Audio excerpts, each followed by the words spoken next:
В эфире телеканала «Якутия-24». Главные события уходящего дня. В студии Алексей Соколов. Здравствуйте. Крупное ДТП в Алданском районе. 2 человека погибли, один в тяжелом состоянии в больнице. В Якутск прибыл посол Индии в России. Дипломат провел ряд переговоров по развитию отношений. Агитпоезд со строителями БАМа в Нерюнгли. Начинается мероприятие, посвященное столетию ВЛКСМ. 6 партий, более 400 кандидатов. ЦИК завершил регистрацию на выборы в Алтумен-Якутии. Оставаться женщиной, даже когда управляешь тяжелой машиной. Жительница Ленска о том, почему выбрала мужскую профессию.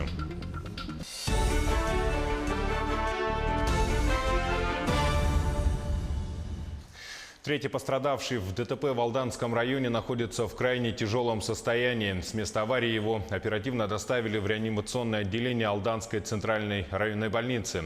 Об этом сообщили в пресс-службе Минздрава Якутии. Напомним, сегодня на трассе Алдан-Тамут в районе поселка Нижний Коронак произошло дорожно-транспортное происшествие. По словам очевидцев, это было лобовое столкновение 2 автомобилей. В аварии пострадали 3 человека, один из них скончался на месте. Второй был оперативно доставлен в Нижнекоронакскую центральную больницу, где впоследствии скончался.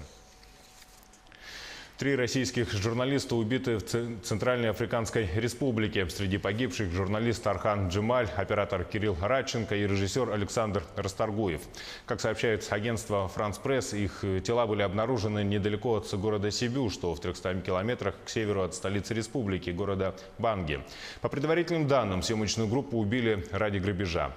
Водитель, который вез россиян, выжил. По данному факту возбуждено уголовное дело.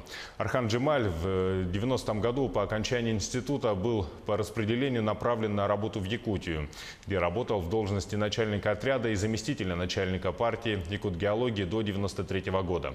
С 1995 года сотрудничал с изданиями «Вечерняя Москва», «Независимая газета», «Русский Ньюсвик», «Новая газета», «Версия» и другими. Работал в горячих точках на Северном Кавказе, в Южной Осетии, Афганистане, Ираке, Ливане, Сирии и других. И вот что сообщила нашему телеканалу официальный представитель МИД России Мария Захарова.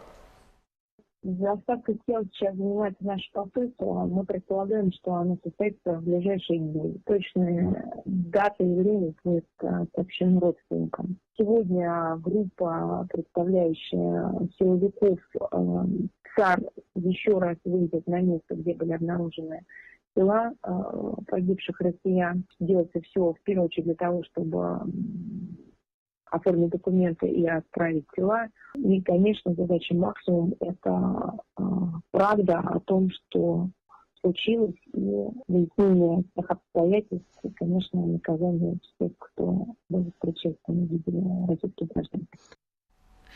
Сегодня в Якутске простились с талантливым педагогом, директором Якутской городской гимназии, кандидатом философских наук Николаем Черяевым. Он родился в 1958 году в Верхневилюйском районе в семье педагогов. Учитель с большой буквы, один из ярких представителей инноваторов. Николай Черяев внес огромный вклад в развитие образования. Благодаря ему в Якутской городской национальной гимназии реализована модель гимназического образования. Разработана система развития детей через традиционные и современные подходы. Созданы условия для самореализации личности. По словам родных, коллег и родителей, он был очень скромным, чутким, всегда уделял внимание каждому ученику. Николай Константинович активно продвигал идею открытого образования, многоязычия, интеграции в мировое образовательное пространство.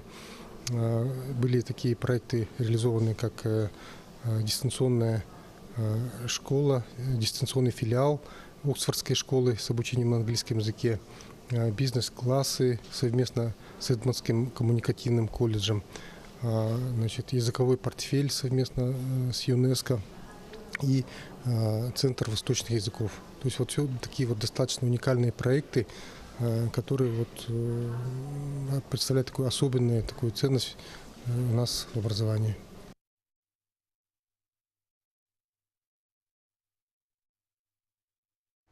К другим событиям. Завоз сена в республику из других регионов России в этом году не планируется. Об этом сообщил министр сельского хозяйства Александр Атласов. По информации, на конец июля заготовлено 47 700 тонн сена. Также разработан понедельный график заготовки кормов. По словам министра, хорошая ситуация сейчас в Мегино-Кангаласском, Хангаласском, Амгинском, Верхневилюйском, Чурапчинском и Татинском районах. Причем в последних двух план по заготовке идет на перевыполнение. Погода все же внесла свои коррективы в кормозаготовительную кампанию. Из-за засухи сложная ситуация складывается в Нюрбинском, Намском, Вилюйском и Горном районах. При нехватке сена туда доставляются корма из соседних районов. Другим отстающим по заготовке районам мешают проливные дожди. Там отставание от графика составляет примерно 50%. Что касается грубых кормов, то их заготовили 493 тысячи тонн. Также 11 тысяч тонн сенажа и 22 тысячи тонн силоса. На следующей неделе, если удастся хорошая погода, мы догоним этот график. И особенно на заречных улусах, это Нюрбе, это Чурапчинском улусе, Татинском, Мегино-Кангаласском, частично Усалданском, Амгинском улусах травостой хороший в этом году. Трудности есть в некоторых улусах, это в Нюрбинском улусе, Намском, Усалданском, это часть Усалданского улуса, и Вилюйском улусе. Вот поэтому мы буквально сегодня-завтра выйдет распоряжение правительства Республики Саха-Якутия о дополнительных мерах кормозаготовки. Чрезвычайный полномочный посол Индии в России Панкадж Саран, который сегодня прибыл в Якутск, встретился с журналистами. Посол сообщил, что сегодня у него была насыщенная программа. Он встретился с руководителем Якутии Айсеном Николаевым, где обсудил сотрудничество в сфере экономики, культуры, туризма и фармацевтики. Успел посол пообщаться и с ректором СВФУ Евгенией Михайловой по вопросам обмена студентов и возобновлению работы индийского центра в университете. Более того, планируется открыть культурный центр в регионе. Следующая встреча с правительством республики пройдет во Владивостоке на Восточном экономическом форуме. Я уверен, что у нас есть много возможностей для того, чтобы расширить наше сотрудничество с обеих сторон. Эти возможности представляют как сферу сельского хозяйства, лесообработки, воду, то есть целый комплекс секторов, в которых мы можем взаимодействовать. Руководитель региона, кроме встречи с делегатами из Индии, встретился также сегодня с доверенными лицами, среди которых числятся значимые для республики политические, общественные и профессиональные лидеры. В списке доверенных лиц кандидата на выборах 9 сентября Николаева уже представлены в ЦИК. В самом начале встречи он поблагодарил всех за оказанное доверие и подчеркнул, что только консолидация общества, создание профессиональной и заинтересованной команды его сторонников поможет добиться необходимых успехов. Доверенными лицами Айсена Николаева выступили первый президент Якутии Михаил Николаев, председатель Федерации профсоюзов Николай Дегтярев, семикратный победитель игр Дыгына Иван Белолюбский, а также представители отрасли здравоохранения, крестьянских хозяйств и промышленности. Всего на выборах руководителя Якутии выдвинуты 7 кандидатов. Прошли муниципальные отборы и зарегистрированы 4 кандидата. Исполняющий обязанности руководителя региона Айсен Николаев, выдвинутый Якутским региональным отделением Всероссийской политической партии «Единая Россия». Индивидуальный предприниматель Гаврил Парахин, выдвинутый Якутским региональным отделением партии ЛДПР. Заместитель председателя Госсобрания Илтумен Виктор Губарев, выдвинутый Якутским региональным отделением Коммунистической партии России. И сотрудник инженерно-авиационной службы авиакомпании «Алроса» Владимир Богданов, выдвинутый региональным отделением политической партии «Справедливая Россия». Между тем, завершилась регистрация республиканских списков кандидатов в народные депутаты Якутии 6-го созыва. Больше всего кандидатов зарегистрировано в «Единой России» – 100 человек. Далее в партии социальных реформ прибыль от природных ресурсов народу – 64 кандидата. И замыкает партия «За справедливость» – 29 человек. Ранее 29 июля зарегистрированы республиканские списки кандидатов в народные депутаты от якутских региональных партий «Справедливая Россия», КПРФ и ЛДПР. Всего по республиканским спискам 6 политических партий зарегистрировано 403 кандидата. 14 июля, когда мы подводили итоги выдвижения, тогда было выдвинуто 600 кандидатов от 10 партий. В настоящее время, после проверки представленных для регистрации документов осталось 6 партий и 403 кандидата от этих 6 партий по общереспубликанским спискам. В Нерюнгринский район из Москвы прибыл агитпоезд «Комсомольская правда», в составе которого легендарные бойцы строительных отрядов. В ближайшие 3 дня в районе пройдут мероприятия, посвященные столетию комсомола и всесоюзным ударным стройкам Байкало-Амурской, Амуро-Якутской магистрали и Южно-Якутского территориально-производственного комплекса. Праздник начался сегодня с официальной встречи комсомольцев с главами района и поселений. В ближайшие дни гостей ждет знакомство с достопримечательностями района, юбилейный концерт, встречи за круглым столом и митинги. После знакомства с Южной Якутией агитпоезд отправится вместе с ветеранами комсомола из Москвы, Нерюнгри и Алдана в Томот и Нижнебестях. Экспедиция в составе специалистов Северо-Восточного федерального университета и Института полярных и морских исследований имени Альфреда Венгера исследовали озера Чукотки. Что нового удалось узнать ученым об этих местах, выясняла Кристина Якупова.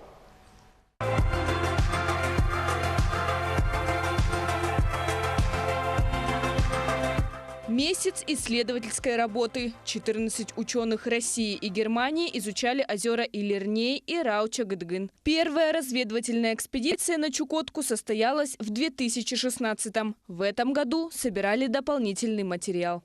Мы занимаемся изучением водных экосистем, потому что это наиболее чувствительные, одни из наиболее чувствительных компонентов окружающей среды.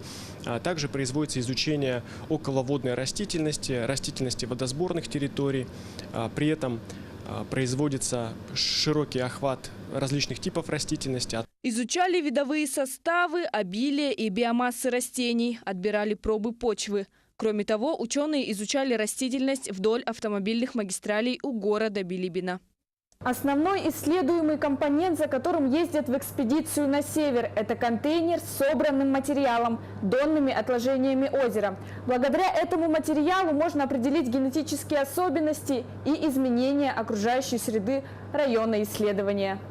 Нами получены неплохие результаты, и в частности 3-метровый слой осадка был датирован 50 тысяч лет. Мы ожидаем очень хорошие датировки и вообще в целом историю, скажем, изменения окружающей среды.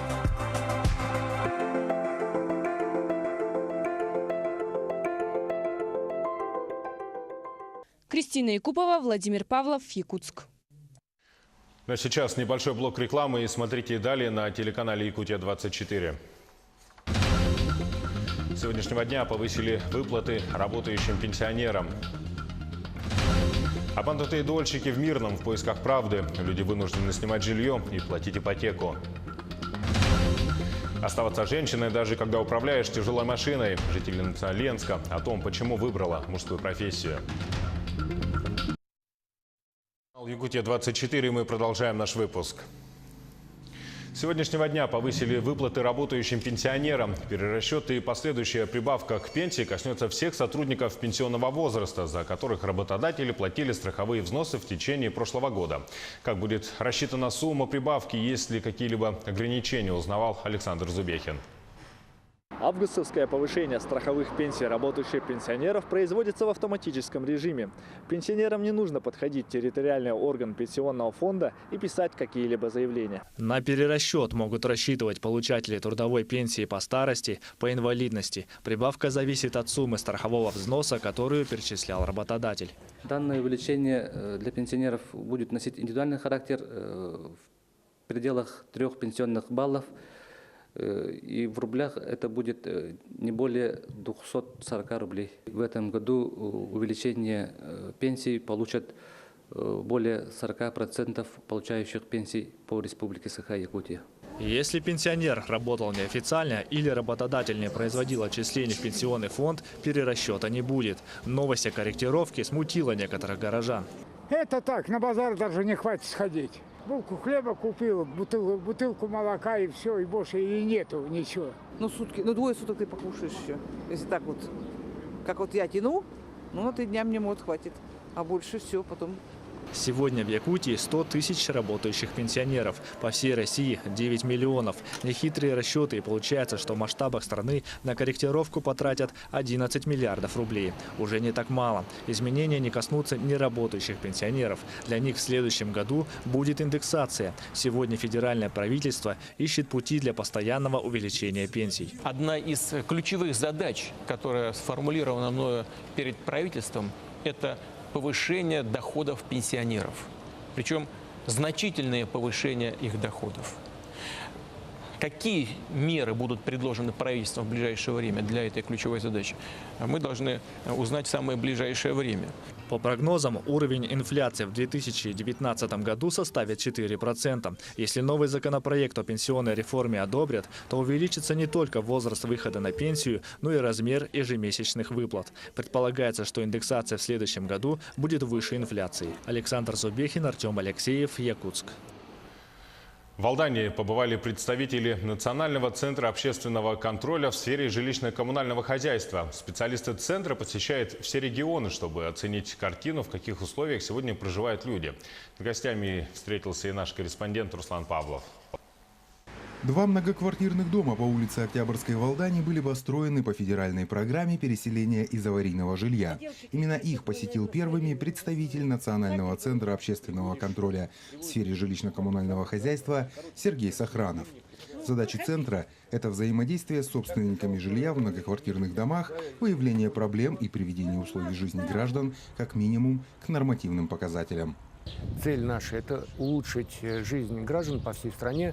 И как раз та самая задача, которую ставит президент сейчас перед всеми и органами исполнительной власти, и перед предприятиями коммунального комплекса. Вот как раз мы пытаемся найти точки роста для того, чтобы жизнь граждан улучшалась. Те, кто переехал в новые квартиры, довольны нынешними условиями. Единственная незадача – затянувшееся оформление документов на право собственности.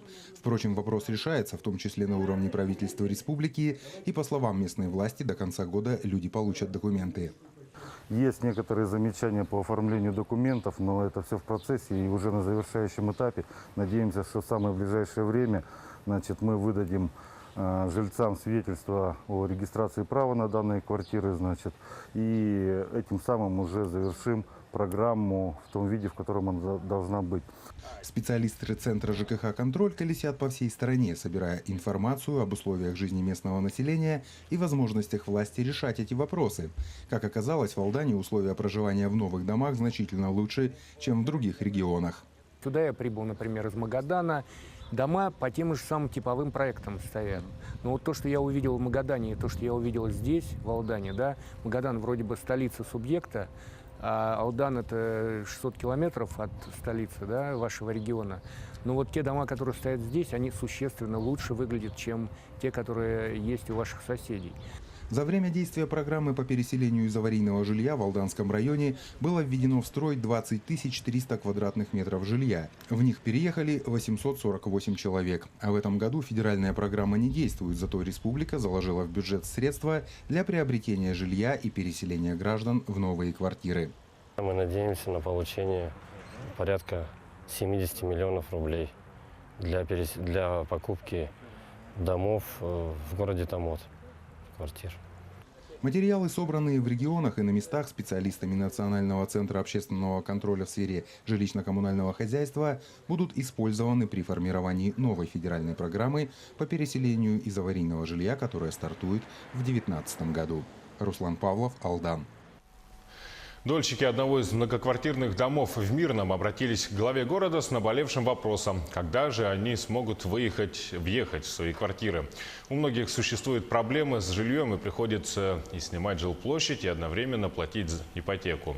Застройщик же избегает встреч, и лишь вместе с главой города дольщикам удалось попасть на охраняемый объект и воочию увидеть, на какой стадии на самом деле находится строительство. На сегодняшний день комиссия прошла и увидела темп строительства, что мы действительно ведем работы, ведем внутренние отделочные работы, фасадные работы, выполнили работы по разводке отопления по всему зданию. Также ведем работы по монтажу санфаянса, уже приступили к этим работам. На сегодняшний день работы по монтажу и прокладке сетей отопления, водоснабжения и канализации ведутся. Они довели нам информацию, что планы не меняются по окончанию ввода в эксплуатацию этого дома. В первую очередь 197-квартирный дом, что они все-таки планируют сдать его к концу сентября под ключ, закончив все строительно-монтажные работы. Мы, конечно же, будем надеяться на это, что стройка закончится именно в срок, именно к концу сентября. Также планируют начать стройку уже второго дома.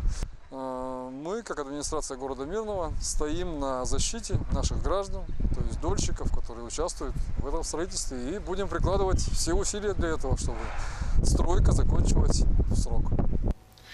В Якутске прошли рейды по барам города. Администрация столицы нанесла визиты питейным заведениям. Дело в том, что изменения в федеральном законодательстве, которые вступили в силу в этом году, привели к тому, что в Якутске массово открываются все новые и новые алкоточки. На рейде побывал наш корреспондент Дмитрий Тымыров. Кто здесь осуществляет предпринимательскую деятельность? А уголка потребителя нету здесь? Ясно. Ну, уважаемая комиссия, хочу сказать, что в настоящее время в данном заведении не имеется даже простого уголка потребителя. Первый пункт – бар-магазин по проспекту Ленина. Нарушение с порога. Продавщица с ревизорами общаться отказалась. В данном же случае у нас есть вопросы, в частности, подключения данных субъектов к единой государственной системе ЕГАИС. Необходимо это, я считаю, перепроверить. Помимо этого, также по требованию комиссии не были предоставлены необходимые сопроводительные документы на алкогольную продукцию. Следующая точка – кафе-бар в многоквартирном доме по адресу Дзержинского, 7. И опять нарушение. Ну, сразу видно на лицо, что имеется нарушение в части того, что у нас имеется один вход вообще в это заведение. Данная организация является общепитом, осуществляет продажу пивных напитков, также имеются холодные закуски. В соответствии с действующим законодательством, требованиям санитарных норм, входная группа не должна быть одна, то есть как минимум должны две, потому что как для посетителей и также для самих работников. Предпринимателей не пугает близость к детскому саду и спортивной школе. Закрыть алкоточку сложно. Расположение на первом этаже многоквартирного дома в рамках закона. Изменения в нормативных актах, отмечают члены комиссии, привели к буму. Питейные заведения открываются сплошь и рядом. С января 2018 года в 171 федеральный закон вступили изменения в части того, что в пунктах общественного питания, которые располагаются в жилых домах, вновь эти объекты вновь могут реализовывать алкогольную продукцию. Лазейкой пользуются предприимчивые граждане. Жители Якутска это заметили. Жалоб в надзорные органы стало в разы больше. Практически ежедневно материалы проверки, заявления по факту нарушения тишины и покоя в ночное время.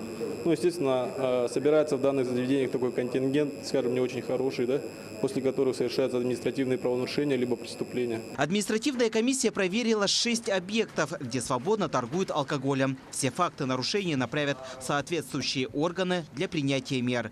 Дмитрий Тымыров, Артем Алексеев, Якутск. В Якутске пройдет национальный чемпионат WorldSkills. Об этом на встрече со сборной Якутии сообщил Айсен Николаев. Сегодня руководитель региона напутственными словами проводил финалистов 6-го национального чемпионата, который стартует 8 августа в Южно-Сахалинске. По словам Айсена Николаева, движение WorldSkills в Якутии имеет большие перспективы. Доказательство тому сами студенты, которые выбирают рабочие профессии, стабильно занимают призовые места на всероссийских и мировых этапах. Финалистам этого года руководитель региона пожелал только побед и вручил им футбольный мяч, как у российских спортсменов на чемпионате мира, тем самым призвав быть слаженной и единой командой.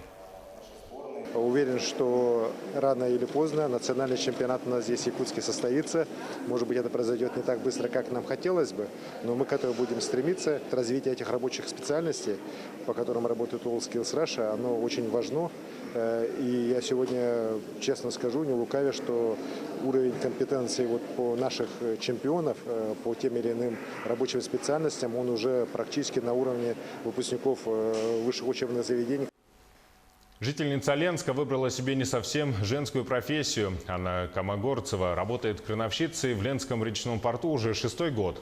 Она очень любит свою работу, ответственно подходит к делу и считает, что женщина всегда должна оставаться женщиной, даже управляя тяжелой машиной. Рассказывает Светлана Балеева. Подниматься на 20-метровую высоту, да еще и по несколько раз в день, для Анны Комогорцевой обычное дело. Ведь она работает машинистом крана в Ленском речном порту. Этот многотонный агрегат делает то, что человеку не под силу. С помощью специальной лебедки он перетаскивает парашютки, на которые цепляются груза. Управляет этим гигантом настоящий профессионал своего дела. У нас здесь большинство женщин работает по докеру, по 2 докера в смене, то есть это мужчины. А остальные у нас как бы женщины работают. Нравится профессия, нравится, ждем, всю зиму ждешь, скучаешь, когда пойдет река, чтобы вернуться. Крановщиком Анна трудится с 2013 года. Это навигация для девушки 6-я. Стать крановщиком она решила не случайно. Признается, что большинство членов ее семьи – машинисты автокрана. Отучились в нашем мучкомбинате алмазовском с мужем вместе и решили попробовать. Муж крановщик и большинство членов семьи тоже работает здесь.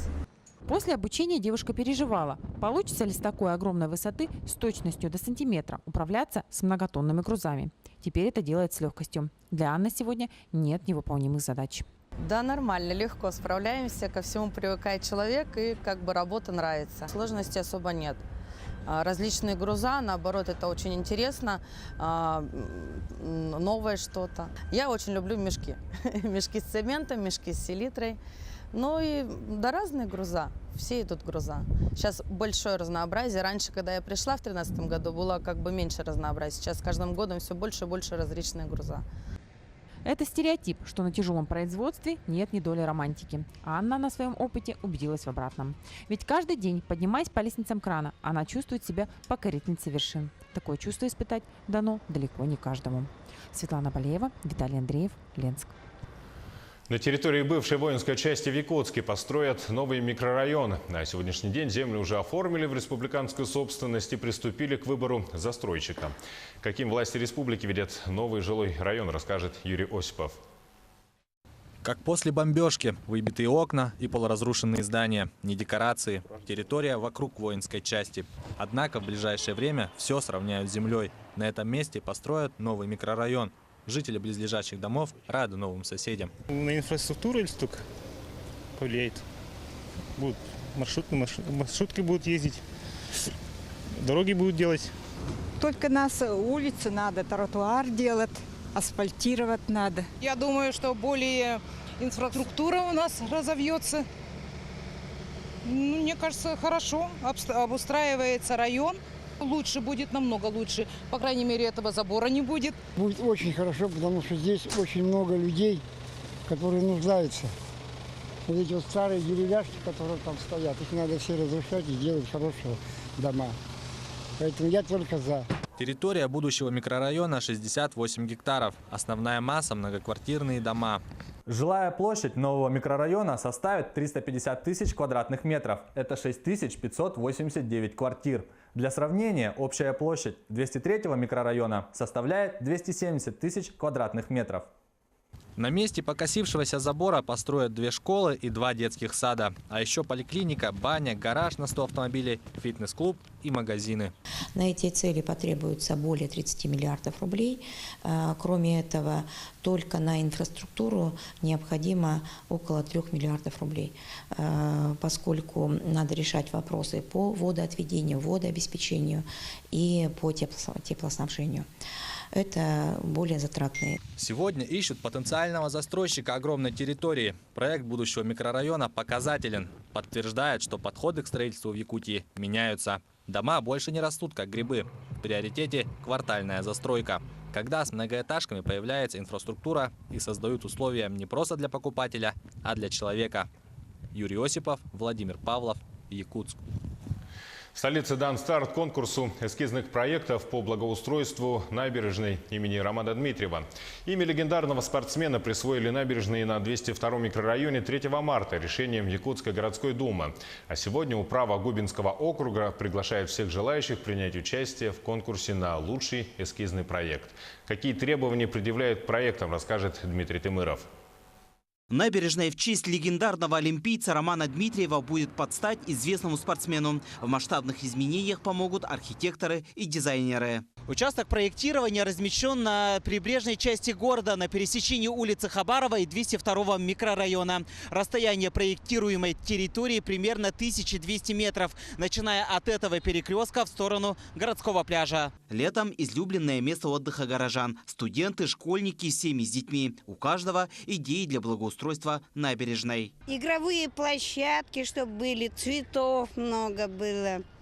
Чтобы где можно было детям покататься, вот хотя бы на самокате, на велосипеде. То, что сейчас здесь присутствует, меня вполне устраивает, но только там какие-то гаражи, все такое, это выглядит достаточно, менее красиво, чем должно. Хорошо, что вот названо в честь нашего олимпийского чемпиона Романа Дмитриева. Я думаю, что здесь можно организовать какие-то там спортивные сооружения. Да. Чтобы было здорово. Не просто так сделать. Олимпийский чемпион – это гордость России, гордость Якутии. И проспект это должен будет тоже соответствовать. В мэрии Якутска ждут заявки от архитекторов и дизайнеров. С каждого по проекту благоустройства. Организаторы не ограничивают, лишь просят учитывать весь образ микрорайона. Рекомендации рассмотреть в совокупности, потому что это площадь Победы, затем идет эта набережная, и, конечно, она переходит плавно в наш пляж. Может быть, наши архитекторы, потенциальные участники конкурса, дадут какие-то предложения по увязке этих частей, потому что невозможно вообще делать одно, не увязываясь с другим. Эскизы принимаются до 10 сентября, а результаты объявят 25 сентября. Затем разработка проектно-сметной документации, размер финансирования и сроки реализации. Благоустройство набережной имени прославленного якутского борца Романа Дмитриева могут начать уже в следующем году. Дмитрий Тымыров, Илья Сыромятников, Якутск. Телеканал «Якутия-24» следит за развитием событий. Оставайтесь с нами. Удачи вам.